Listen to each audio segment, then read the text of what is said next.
guys. It's about 6 a.m. Got up, got dressed.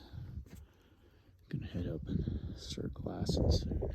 The wind really came up pretty strong last night. I ended up fastening my poncho up to create a sidewall. Worked fine.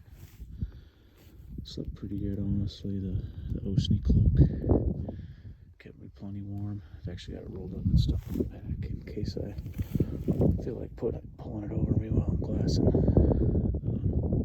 But yeah, looks like I need to retension my tarp, which doesn't surprise me the way the wind was whipping last night. So, but nothing fell over.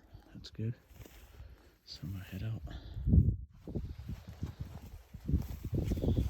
real quick before I head out. I'm just gonna do a quick check of my rifle. I pulled the scope caps off. I'm gonna check the turrets, make sure we're zeroed out. Magnification. And finally, I'll just make sure they're well chambered and safety on. Okay, I'm in the glassing spot, tucked in next to a little juniper here. Last night I was glassing from just kind of around that bend right there. So I just came in a little further since I could move in the dark still. So it's just getting bright enough.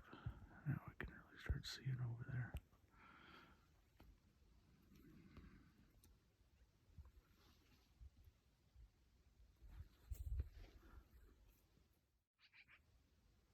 The wind's finally calmed down. I'm tucked in here out of the wind. What wind there is, so it's a pretty good spot.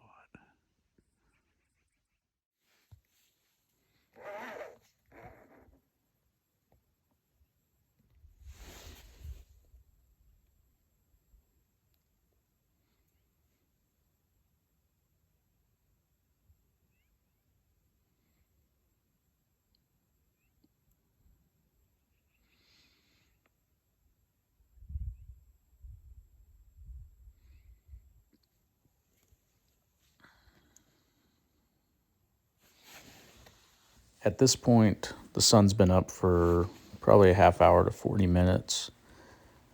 And I've mainly been glassing with my binos and using the spotting scope to zoom in and inspect anything I see. And this buck somehow came up right in front of me, about 600 yards away on a ridge. There's a pretty large cluster of juniper trees just to the left out of view right now. And I think that's probably where he was bedded down.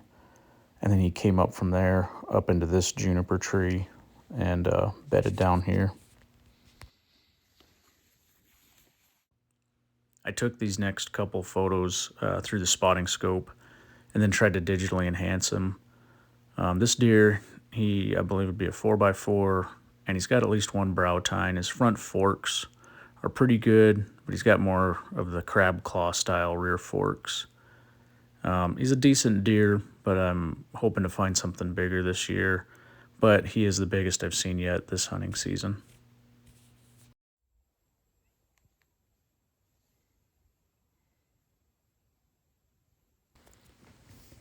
A little while after watching that buck bed down, this doe and a friend of hers came up. There's a valley right in front of where I'm glassing, and they came up onto this flat and kind of started feeding, but I didn't see any bucks with them.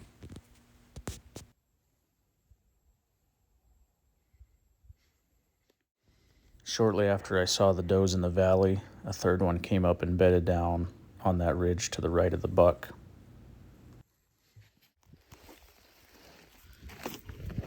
Just wanted to do a quick overview on my spotting equipment. So I've got a set of black diamond carbon alpine, carbon cork, something like that, trekking poles. And then I'm using the quick sticks adapter in the center. And on top of that is the quick clip. And also the Wiser Precision third leg. On top there, I've got a small ball head mount. And my Vortex Razor HD 11 to 33 by 50 spotter. And on top of that, I've got the Xenu X phone adapter. And it just, this ring right here at the bottom is magnetic. And there's a metal plate on the back of my phone, and I just line them up. Works pretty good. Takes a little practice to kind of get the hang of it, but it's not bad. It's about 10:15, somewhere in there. And I haven't really seen much movement other than the buck and the does that I saw earlier, a couple hours ago. So I think I'm gonna head back to camp. I'll just go back up through this little saddle and double back to my camp, eat some breakfast, and I'm trying to decide if I want to stay here and see if anything turns up in this valley, or if that buck, he's just over the property line, he's just out of reach. If he was in, I probably would try for him. So I don't know if I want to try and hang out, excuse me, see what he does, or I can move a little further out, excuse me, and go over this next ridge line, kind of scout some of those farther hills out there, like that big one, and the ridge that comes off to the right, that one there, kind of out there. So the nice thing was that buck came up and bedded right underneath of a juniper right on the north side of that hill, which is kind of what I was hoping they were doing this time of year, is bedding under the junipers, because it's been rather sunny and warm, and so on the north side of the hill they get plenty of shade during the day. So that's kind of why I am coming in from the north, is because I figured they'd be on the north facing slopes most of the time. So far so good. Seems to be an accurate prediction. So anyways, I'll catch up with you later. Alright guys, made it back to camp. Just heating up some water to rehydrate my freeze-dried breakfast with. Now I'm going to make some Earl Grey tea as well.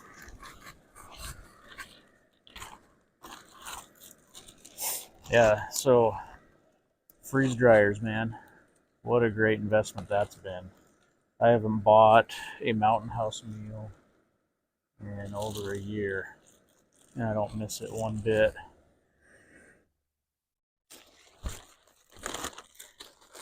Being able to make your own food and freeze dry it, it's so much better on your digestive system when you're out in the field than when you make the shift eating like a Mountain House meal when you're not used to it. I know after 3 or 4 days those things pretty much tear up my guts.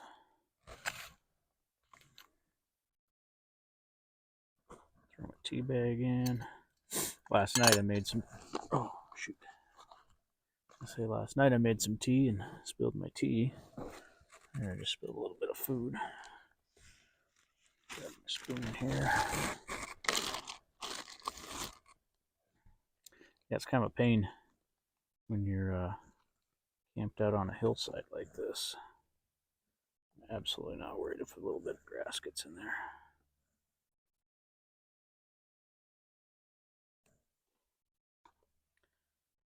Oops, okay, that was more than a little bit. That's pretty good. Let that rehydrate. So yeah, Camping on a hillside, it's always fun. I know this morning I got up about,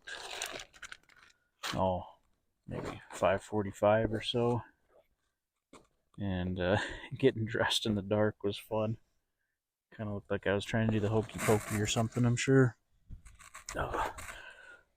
So yeah, I guess while that's setting up, I can give you guys a quick tour of the hacienda. So there's the ridgeline coming down to the hasty bipod. You know, and honestly, this setup here, you just come off of a fixed object like a tree. You could do it with a fence post or something else too, though. And then come out to a bipod like this. I probably use this setup more than anything out in this terrain. I mean, sometimes you luck out and you find a nice spot with two trees and they're perfectly, they're not too close, they're not too far, and the ground's fairly level. But most of the time, I don't have that work for me. And honestly, when I can do this, I don't really worry about it. You know, I'm up on this hilltop. I thought about setting up between these two trees. The only problem is it's so close to the hilltop. That buck is just sitting on that hill straight over there, and I didn't want to advertise my presence that much, so I just chose to come off just off the crest of the hill, just down a little ways, and I'm actually in a little bit of a kind of a little, I don't know, not even a draw, just a little depression on this hillside. And when I was coming back to camp from over there, all I could see was about the top foot or so of my tarp. And honestly, if you weren't looking for it, there's probably plenty of people that would walk right by. Actually, the bright orange 550 cord that I used to make the bipod with you last night, that kind of gave it away. But I'm not in the most concealed spot, but I have a good view. It was definitely a nice view last night.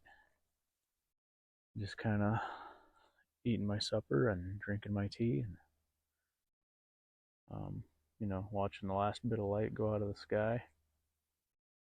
It's one of the reasons I love sleeping under a tarp versus, say, a tent is, you can see out. And I like most of the time I want to be able to see out. I like waking up in the middle of the night and having a huge blanket of stars to stare at till I fall back asleep. So my big question that I'm going to try and figure out is, do I want to move my camp about 3/4 of a mile south and kind of scout the next area along this ridge line? Or do I want to stay here? Tomorrow the weather's supposed to turn quite a bit. It's supposed to be, I think last time I saw, 40% chance of rain, low of like 41, high of 49. So, be quite a bit different from today. So if I do want to move camp, I'm gonna have to go down and top off water down at that pond before I head out. But I don't know. I'll eat and decide what I want to do there.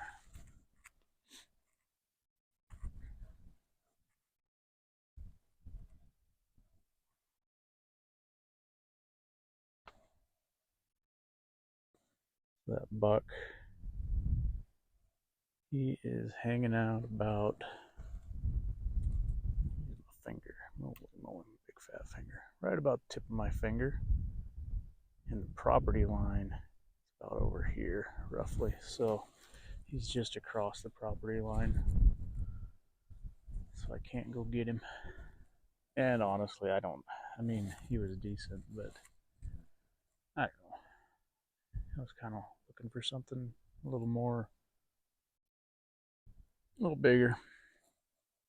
I'm going to put that kind of work in, because I don't plan on dragging him out. I'm going to quarter him and pack him out. So if I'm going to do that kind of work, I want to make sure it's something that I really want to do.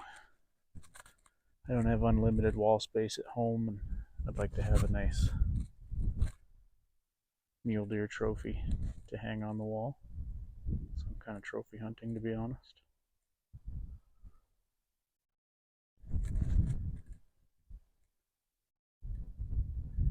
One problem I'm having, it's not a problem at the moment, but there's cows, and this land that I'm on is leased, and the rancher has decided to conveniently move his cows in right before hunting season.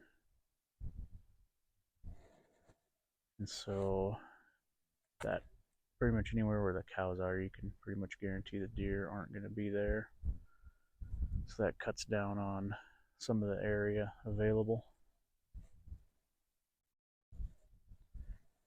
But I don't know. I'll eat my breakfast, see which way I want to go here. So I'm eating some of my Badlands breakfast scramble. This is actually some of the same batch that I wrote about on the blog. So it smells good. See how it tastes. Got bacon, peppers, potatoes. Really good.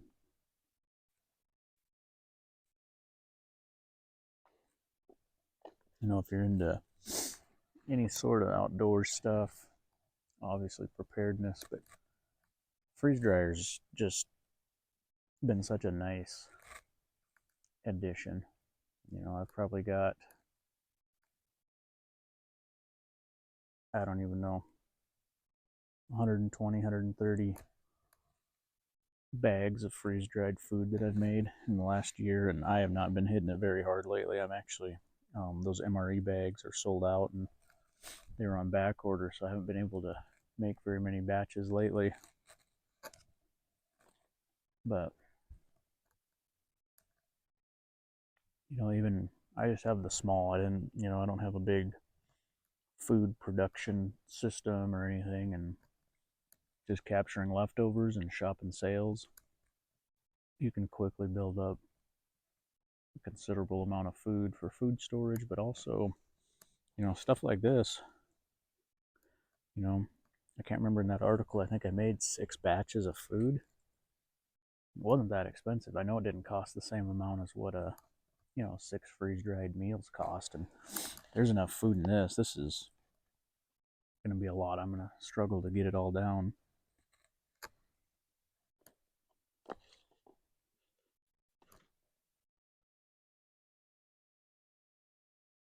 But, being able to build your own high performance meals, so to speak, is great too, because, while some of the freeze dried meals aren't bad as far as nutrition goes, when you can make it yourself and make it exactly the way you want it, it's always going to be way better. This meal here is, I can't remember exactly, it's almost twice as calorie dense, has twice the caloric density as like the Mountain House breakfast scramble. And so when you're talking about ounces equal pounds and pounds equal pain, you're going to have to carry more ounces of Mountain House to carry the same amount of calories.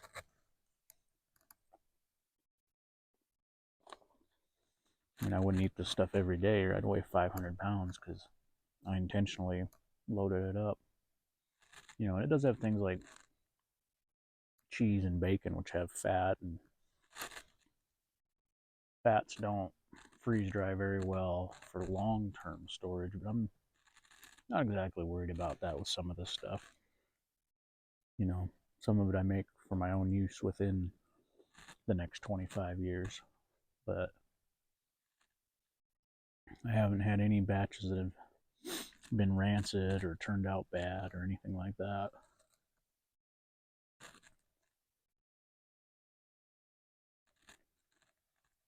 The food all tastes good.